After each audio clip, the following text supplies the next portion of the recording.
देख लो, यहाँ कुछ पॉइंट नोट किया गया है कि निम्न उत्पादकता के क्या कारण है। किसमें निम्न उत्पादकता? कृषि में। किसमें? इसमें 13 पॉइंट दिया गया है आपके बुक में। 13 अलग अलग बिंदुओं पर हम लोग बात करेंगे। बुक में ज्यादा एक्सप्लेन नहीं किया गया है, लेकिन इसको ध्यान पूर्वक सुनिए। यह केवल परीक्षा दृष्टिकोण से महत्वपूर्ण नहीं है। हम लोगों को, चूंकि भारतीय हैं, तो भारतीय की समस्या, चुनौती और उपलब्धि सबको जानना चाहिए ना। तो देखिए, सबसे बड़ा प्रॉब्लम हमारा यहाँ है कि जनसंख्या का कृषि भूमि पर निरंतर बढ़ता दबाव। इसका क्या मतलब हुआ? देखो, पहले क्या था, एक तो जनसंख्या वृद्धि हो रही। पहले मान लो, एक एग्जाम्पल से समझिए, किसी के दादाजी को, जैसे आपके ही दादाजी को हो सकता है कि अगर 20 बीघा जमीन था, आपके पिताजी 4 भाई हो गए, तो 5-5 बीघा में कन्वर्ट हो गया। फिर उसके बाद जो है, आप लोग जब आए तो और 1 बीघा, आधा बीघा में चले जाएगा कि नहीं चला जाएगा? पहले उस 20 बीघा पे आपके दादाजी और आपके पिताजी सब जो होंगे, उस परिवार मात्र का लोड था कि उसी का जीवन चलना था उतना सा जमीन से। आज किसका चल रहा है? आपके पिताजी का सारा फैमिली हो गया, बस वही जमीन उतनी ही है और लोड बढ़ गया। तो ये कृषि भूमि पर निरंतर जो जनसंख्या का दबाव बढ़ रहा है, यह एक पहला प्रॉब्लम है। निम्न उत्पादकता का मुख्य कारण ये दिया जा रहा है। दूसरा है घटता कृषि भूमि क्षेत्र। क्या भारत का क्षेत्रफल घट रहा है? तो कृषि भूमि क्षेत्र कैसे घटता है बताइए आप लोग। देखिए, हाँ, तो फिर एक बार कोई बताइए, जनसंख्या बढ़ रहा है तो क्या हुआ? कैसे जनसंख्या बढ़ रहा है तो कैसे कृषि भूमि क्षेत्र घटेगा? देखिए, हाँ, चलिए ठीक है, सही जगह पे जा रहे हैं। इससे देखिए, पहले जिस जमीन पे खेती होती थी, आज वहाँ बड़ा सा कोई उद्योग लग गया, तो वो खेती वाला जमीन घटा ना जी। फिर रहने के लिए लोग आवास बनाएंगे। पहले जहाँ खेती होती थी, वहाँ आज घर बना रहे हैं लोग। तो इस तरह से क्या हुआ, गैर कृषि कार्यों में जमीन का अधिक से अधिक इस्तेमाल होना आज के टाइम में शुरू हुआ, जिसके कारण कृषि भूमि क्षेत्र घट रहा है। भूमि घट रहा है और अनाज ज्यादा चाहिए, है कि नहीं है? आदमी बढ़ेगा तो खाने के लिए अनाज चाहिए कि नहीं चाहिए? तीसरा है खेतों का छोटा आकार। ये बिहार की कृषि की तो बहुत बड़ी समस्या है, जिसको छोटा भूजोत। क्योंकि देखते हैं ना, एक बीघा खेत है, 4 भाई, तो ये नहीं कि हम ये बाद में ले लेंगे, वो बाद में। ये बंटवारा में क्या होता है, छोटा छोटा खेत टुकड़े में बांट दिया जाता है।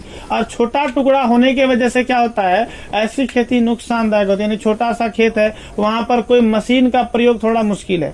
कभी कभी तो आप ऐसे भी देखते हैं, कुछ खेत की चौड़ाई इतनी कम होती है, ट्रैक्टर बैक में जाता है, उसमें ट्रैक्टर घूम नहीं सकता है उसमें। ऐसे में क्या होगा, जोत में भी पैसा एक्स्ट्रा लगेगा कि नहीं लगेगा? खाद भी छोटा रहेगा तो कम मात्रा में अगर हम खाद बीज भी खरीदेंगे तो उसमें भी पूंजी अधिक लगने वाली। इसलिए छोटा खेत का छोटा आकार भी हमारे यहाँ के निम्न उत्पादकता के कारण है। क्योंकि छोटा खेत होने के बाद हम उस तरह से उसमें पूंजी निवेश नहीं कर पाते, या करते भी हैं तो अधिक पूंजी लगता है और उत्पादकता कम। उसके बाद भू स्वामित्व प्रणाली। ये प्रणाली भी हमारे यहाँ अस्तित्व में है कि जैसे किसी को जमीन है तो बहुत ज्यादा है, और किसी के पास कुछ भी नहीं है। जिसके पास ज्यादा है तो वो खेती को उस ढंग से नहीं कर पाते, क्योंकि वो उतना संभाल नहीं पा रहे हैं, ठीक है। और किसी के पास है ही नहीं, जो करने लायक है तो उसके पास है ही नहीं। ये भू स्वामित्व प्रणाली भी हमारे यहाँ निम्न उत्पादकता का कारण है। जैसे मान लीजिए किसी को 100 बीघा है, सोचता है 2 होगा, 1 बीघा 8 बीघा में कम में हुआ, है ना, नहीं लगाता है दिमाग वो। अब जिसके पास 4-5 बीघा, यानी एक लिमिट में, तो सोचता है इतना ही हमको, इससे अच्छा उत्पादन लेना है। इसीलिए भू स्वामित्व प्रणाली भी जो है निम्न उत्पादकता को बढ़ावा देती है। किसी के पास 100 बीघा है, 200 बीघा है, और वो दिमाग लगाया खेती में तो ना, नहीं लगाया। उसका सिंचाई साधनों का अभाव। देखिए, बिहार का, केवल हम लोग जो उत्तर बिहार में रह रहे हैं, यहाँ पर सिंचाई का पर्याप्त साधन विकसित है।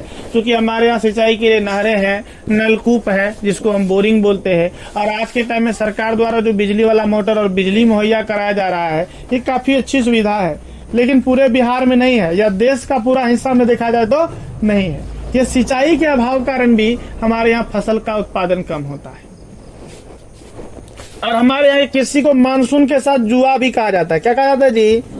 मानसून के साथ जुआ। मानसून अगर अच्छा पकड़ाया, सही समय पकड़ाया तो फसल होगा, नहीं तो पूरा फसल चौपट। ये भी होता है कि नहीं होता अपने यहाँ? तो जहाँ पर सिंचाई की व्यवस्था नहीं है, वहाँ की कृषि मानसूनी वर्षा पर निर्भर होता है। अगर किसी वर्ष मौसम मानसून पहले आ गया या लेट से आ गया, यानी कुछ दिन पहले आ गया या 10 दिन लेट से आया, इससे फसल पर इसका नकारात्मक प्रभाव पड़ता है। और होता ही है, इसका नकारात्मक प्रभाव पड़ ही जाता है। कभी कभी देखिए धान का फसल तैयार हो गया तब बारिश होने लगती है, उस वक्त फसल चौपट। धान का फसल जब फूल पे होता है उस वक्त जोर से हवाएं और झपटी जिसको बोलते हैं, पूरा जो है कि तेज हवा के साथ बारिश होनी शुरू हो जाती है, उससे धान का फसल पूरा तरह से बर्बाद होता है कि धान का फसल में दाना नहीं हो पाएगा फूल के टाइम में अगर हो जाए ऐसा। तो ये सब समस्या होता है। एक मानसून की अनिश्चितता की वजह से हमारे यहाँ उत्पादन थोड़ा कम होता है, निम्न उत्पादकता है। उसके बाद देखिए भू निम्नीकरण। वर्तमान समय में जो कृषि योग्य जमीन है इसकी गुणवत्ता में लगातार कमी आ रही है, जिसमें कई अलग अलग राज्यों की अलग अलग समस्या है। जैसे पंजाब जैसे क्षेत्र में अत्यधिक सिंचाई से आर्सेनिक तत्व का संकेंद्रण बढ़ गया है। कहीं पर जो है जैसे बिहार के क्षेत्र में जो है अत्यधिक रासायनिक खाद डालने से कृषि भूमि का निम्नीकरण हो रहा है। कहीं भूमि प्रदूषण की वजह से भूमि प्रदूषण जमीन का निम्नीकरण हो रहा है। तो अलग अलग कारणों से कृषि भूमि का निम्नीकरण अर्थात इसकी गुणवत्ता में ह्रास हो रहा है। क्या हो रहा है? गुणवत्ता जो इसकी थी, इसकी गुणवत्ता में ह्रास होना या कमी हो रहा है, इसी को बोलते हैं भूमि निम्नीकरण। यह कई कारणों से होता है। रासायनिक खाद अधिक डालें, या मृदा अपर्दन जो होता है जल के द्वारा अपर्दन हो जाता है, या वायु के जो शुष्क क्षेत्र है वहाँ वायु के द्वारा अपर्दन हो जाता है, मिट्टी की ऊपरी परत काट ली जाती है। तो इन सब कारणों से जमीन की जो गुणवत्ता होती है, उपजाऊ शक्ति होती है, वो घट जाती है। और उसके बाद 8वां स्टेप हम लोग देख रहे हैं कम पूंजी निवेश। देखिए हमारे यहाँ जो है पूंजी निवेश का अभाव होता है। हमारे यहाँ विशेषकर बिहार की कृषि को अगर ध्यान में रखा जाए तो हमारे यहाँ कृषि में पूंजी का कम निवेश होता है। तो वजह यह है कि बिहार एक गरीब राज्य में गिना जाता है। यहाँ पूंजी की व्यवस्था होगी तब तो निवेश किया जाएगा। और चूंकि यहाँ सरकार का जो भी लोन देने का जो तंत्र है ये भी अच्छा तरह से विकसित नहीं है, किसानों को अच्छे तरह से ऋण नहीं मिल पाता, जिसकी वजह से वो लगाए, और अपने पास पूंजी का तो अभाव सर्वथा रहता ही है। इसीलिए हमारे यहाँ कृषि में पूंजी कम निवेश होने के कारण उत्पादकता कम होती है। क्योंकि आज के टाइम में अगर अच्छा उत्पादन लेना है तो उन्नत बीज लगाना पड़ता है, रासायनिक खाद, कृषि यंत्र, वैज्ञानिक प्रविधि सबका ना इस्तेमाल करना होगा। और ये सब फ्री में आने वाला नहीं है, इसमें पैसा लगेगा। तो पैसा रहेगा तब तो लगाएगा। इसीलिए हमारे यहाँ पूंजी निवेश कम होने के कारण भी उत्पादकता कम है। अब आधुनिक तकनीक का सीमित उपयोग, ये भी है कि हमारे यहाँ कृषि का आधुनिकीकरण नहीं हो पाया है, और इसीलिए हमारे यहाँ नवीन तकनीक का जो इस्तेमाल ठीक से नहीं होता, जिससे कृषि में उत्पादकता कम होती है। जैसे देखिए अभी एक इसके लिए बहुत कारक जिम्मेवार है। एक तो यह कि हमारे यहाँ गरीबी है, और साख तंत्र जो भी है लोन देने वाली व्यवस्था वो उतनी मजबूत नहीं, जिसकी वजह से यहाँ पर नवीन तकनीक का आगमन ठीक से नहीं हो पाता। और दूसरा अगर आ भी गया तो हमारे यहाँ छोटा भूजोत होने के कारण, भूजोत छोटा है, छोटे छोटे खेत है, तो बड़े बड़े मशीन हमारे यहाँ काम नहीं कर सकते। जैसे मान लिया धान काटने वाला जो मशीन, अभी तो पत्तन गिराने वाला छोटा मशीन आ गया है। बड़ा मशीन जो कंपेन होता है वो काटते गया, तैयार करते गया, वो क्या हमारे यहाँ के खेतों के लिए अनुकूल हो पाएगा? छोटा छोटा खेत है, संभव ही नहीं होगा। ये बड़े खेतों के लिए तो ठीक है, लेकिन छोटे खेतों के लिए ठीक नहीं है। तो इसीलिए हमारे यहाँ कुछ सूक्ष्म मशीन यानी छोटे स्तर के मशीन का इस्तेमाल अब वर्तमान समय में थोड़ा शुरू हुआ है, इससे कृषि थोड़ी आसान हुई है। नहीं तो हमारे यहाँ क्या होता, फसल बुआई से लेकर कटाई तक में मजदूर का चार्ज ही बहुत ज्यादा हो जाता था, जिसकी वजह से हमारे यहाँ कृषि उत्पादकता अगर देखा जाए शुद्ध उत्पादकता तो काफी कम बचती थी। अब है कृषि शोध। हमारे यहाँ खेती में जो रिसर्च होता है, इस रिसर्च से जो ज्ञान हुआ, इस ज्ञान का प्रचार प्रसार सही ढंग से नहीं हो पाता। मान लो नया रिसर्च हुआ कृषि के क्षेत्र में, कुछ नए ज्ञान हासिल किए गए, अगर इसको आम किसान तक पहुंचाया जाएगा तभी तो किसान उसका लाभ ले पाएंगे।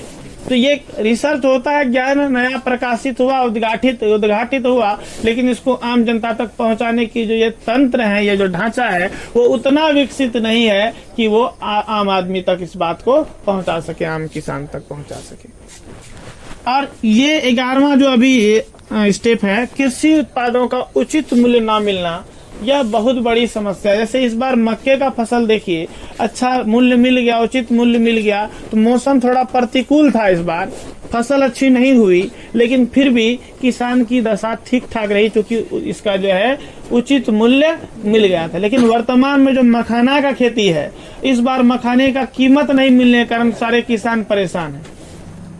उचित मूल्य नहीं मिला, अब उत्पादन करके भी किसान जो है पूरा तरह समझिए मुंह के बल गिर गए। मखाने का उचित मूल्य इस बार मिल ही नहीं रहा। तो इस तरह से अगर किसान को उसकी फसल का उचित मूल्य ना मिले तो उसके अंदर जो जुनून होता है वो घट जाता है और कृषि पर विशेष दिमाग लगाना कम कर देते हैं, जिससे निम्न उत्पादकता होगा। क्योंकि एक व्यक्ति अगर सक्रिय होकर कोई काम करेगा तभी तो उसमें उसका पॉजिटिविटी अर्थात सकारात्मकता आएगी, अधिक उत्पादन होगा। लेकिन यहाँ पर किसान परेशान हो जाते हैं, वो बहुत मेहनत की, अच्छा खासा उत्पादन हुआ, उसके बाद उसको अच्छा कीमत ही नहीं मिला। तो इस कारण जो है कि किसान फिर नेक्स्ट टाइम उतना मेहनत नहीं करना चाहते।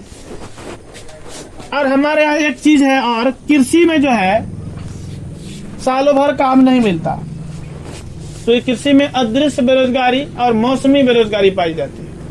क्योंकि सभी मौसम में तो खेती में काम मिलेगा नहीं, तो कृषि से सालों भर काम नहीं मिलता। और हमारे बिहार के क्षेत्र में कृषि के अलावा अन्य उद्योग धंधों का अभाव पाया जाता है, जिस वजह से किसान का अगर प्रति वर्ष का आमदनी देखा जाए तो वो काफी, प्रति वर्ष की आमदनी देखी जाए अगर उसको प्रतिदिन का आमदनी में अगर उसको डिवाइड करके देखा जाए तो प्रतिदिन का आमदनी उसका काफी कम हो जाता है, क्योंकि काम तो उसको सब दिन मिल नहीं रहा है।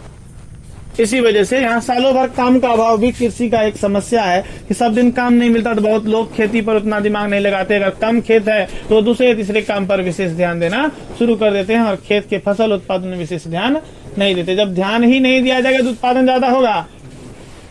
अब इसके बाद 13वां है कृषि का वाणिज्यीकरण का अभाव, यानी कृषि का व्यवसायीकरण अपने यहाँ नहीं हो पाया, कृषि को केवल निर्वाह के रूप में देखा जाता है।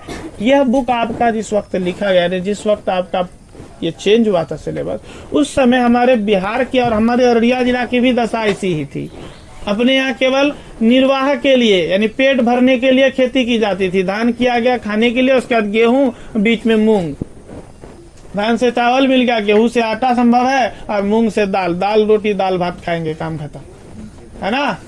ये व्यवस्था थी, कृषि में व्यवसायीकरण नहीं था। लेकिन हाल ही के कुछ वर्षों में अपने यहाँ कुछ व्यावसायिक फसल लगाना शुरू किया गया है, जिसके बाद से कृषि में लोग रुचि दिखाना शुरू किया, जैसे मक्के की खेती। और इस बार मखाना भी उसी दृष्टिकोण से लगाया गया था, बट वो इस बार का रेट जो है, फसल की जो कीमत है वो नहीं मिलने के कारण किसान काफी तरह से उससे नाखुश हो गए। तो ये 13 स्टेप है, जो 13 अलग अलग बिंदु दिया गया है। ये सब कारण है अपने यहाँ निम्न उत्पादकता का।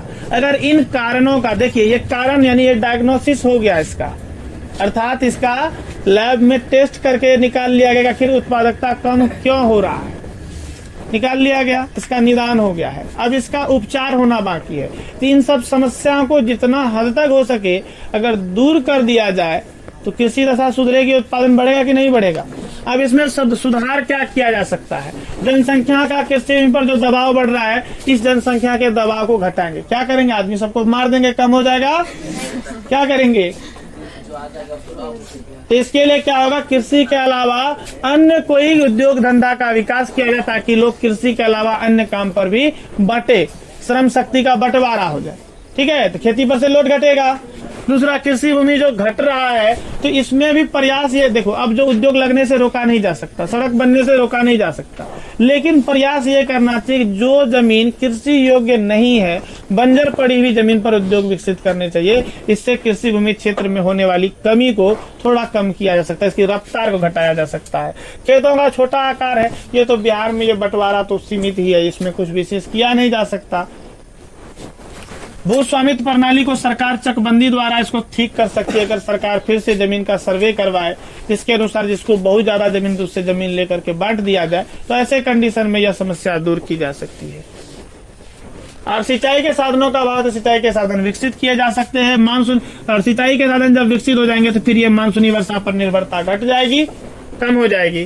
फिर भू निम्नीकरण है, तो किसानों में जागरूकता फैलानी चाहिए। रासायनिक खाद के स्थान पर जैविक खाद का इस्तेमाल किया जाए और जैविक प्रविधि का इस्तेमाल किया जाए तो भू निम्नीकरण को कम किया जा सकता है। और जहाँ पर मृदा अपरदन होता है वहां पर बांध बनाया जाए, ऊंचे ऊंचे मेड़ खेतों में बनाया जाए, ताकि जल द्वारा मिट्टी का कटाव ना हो। और पूंजी निवेश कम है तो सरकार द्वारा जो ये बैंकिंग प्रणाली है इसको विकसित किया जाए, ताकि किसानों को आसानी से ऋण मिल सके और वो खेत में पूंजी निवेश कर सके। और आधुनिक कृषि तकनीक के दिशा में सरकार को सब्सिडी दर पर, सब्सिडी मिलता है ना जी, सब्सिडी दर पर जो है कि कृषि यंत्र उपलब्ध कराया जाए। अभी कराया भी जा रहा है। अभी जो मोटर 12,000 का मोटर 5-6 हजार में दिया गया है ना, किया गया था। तो सब्सिडी दर पर कृषि तकनीक सरकार द्वारा उपलब्ध कराए जाए और कृषि शोध और प्रचार प्रसार तंत्र को मजबूत किया जाए ताकि जितने भी रिसर्च होते हैं उससे प्राप्त ज्ञान आम जनता को मिल सके, किसान तक पहुंच सके। और कृषि का उचित मूल्य मिलने के लिए सरकार को विभिन्न अलग अलग संस्थानों से, अलग अलग देशों से अगर कांटेक्ट हो तो ऐसे में हमारे यहाँ का कृषि उत्पाद का भी मूल्य अच्छा खासा मिल सकता है। और इसमें जो काला बाजारी होती है, काला बाजारी को भी कम किया जाए तो इससे कृषि उत्पाद सही से मिल सकता है, कृषि उत्पाद का सही मूल्य मिल सकता है। और क्या बोल रहे थे? काला बाजारी मतलब वही हो गया जो गैर कानूनी तरीके से खरीद रहा है, जैसे सरकार का जो उचित न्यूनतम समर्थन मूल्य है उससे कम पे खरीद रहा है, इस सबको काला बाजारी बोलेंगे। फिर वो अधिक मूल्य पे बेचेगा या गोदामों में जमा करके रख लेना, ये सब काला बाजारी कहलाता है। यानी अर्थात क्या हुआ, काला बाजारी का मतलब समझ लीजिए जो अनलिस्टेड मार्केटिंग है, जो सरकार के लिस्ट में नहीं है। देखिए, हाँ, सालों भर काम का भाव, तो सालों भर काम का भाव है तो किसान को चाहिए। देखिए कि सरकार यहाँ पर कृषि आधारित उद्योग विकसित किए जा सकते हैं, कुछ स्वरोजगार को बढ़ावा दिया जा सकता है, और साथ ही साथ अगर हमारे यहाँ किसान भाई जो भी हैं वो कृषि के साथ पशुपालन को अपना ले तो उसका जो बीच का गैप रहेगा, फसल के बीच में जो खाली स्थान बच जाता है उसका, उस समय का यूज करके वो प्रतिदिन की आमदनी ले सकते हैं। तो पशुपालन कृषि के पूरक के रूप में इस्तेमाल किया जा सकता है। इसमें गाय पालन, भैंस पालन, मुर्गी, बकरी सब आ जाता है। हाँ, मुर्गा भी है ना। अब देखिए, और लास्ट स्टेप है कृषि का जो व्यवसायीकरण का अभाव है, तो अपने यहाँ क्या करना चाहिए, कुछ वाणिज्यिक फसल को बढ़ावा दिया जाए, व्यापारिक फसल को बढ़ावा दिया जाए, जिससे किसान इसको व्यावसायिक रूप से लेंगे और उत्पादकता बढ़ेगी। ये रह गया निम्न उत्पादकता का कारण, और निवारण भी बता दिया गया। अच्छा लगा बाबू, समझ में आया? ठीक है।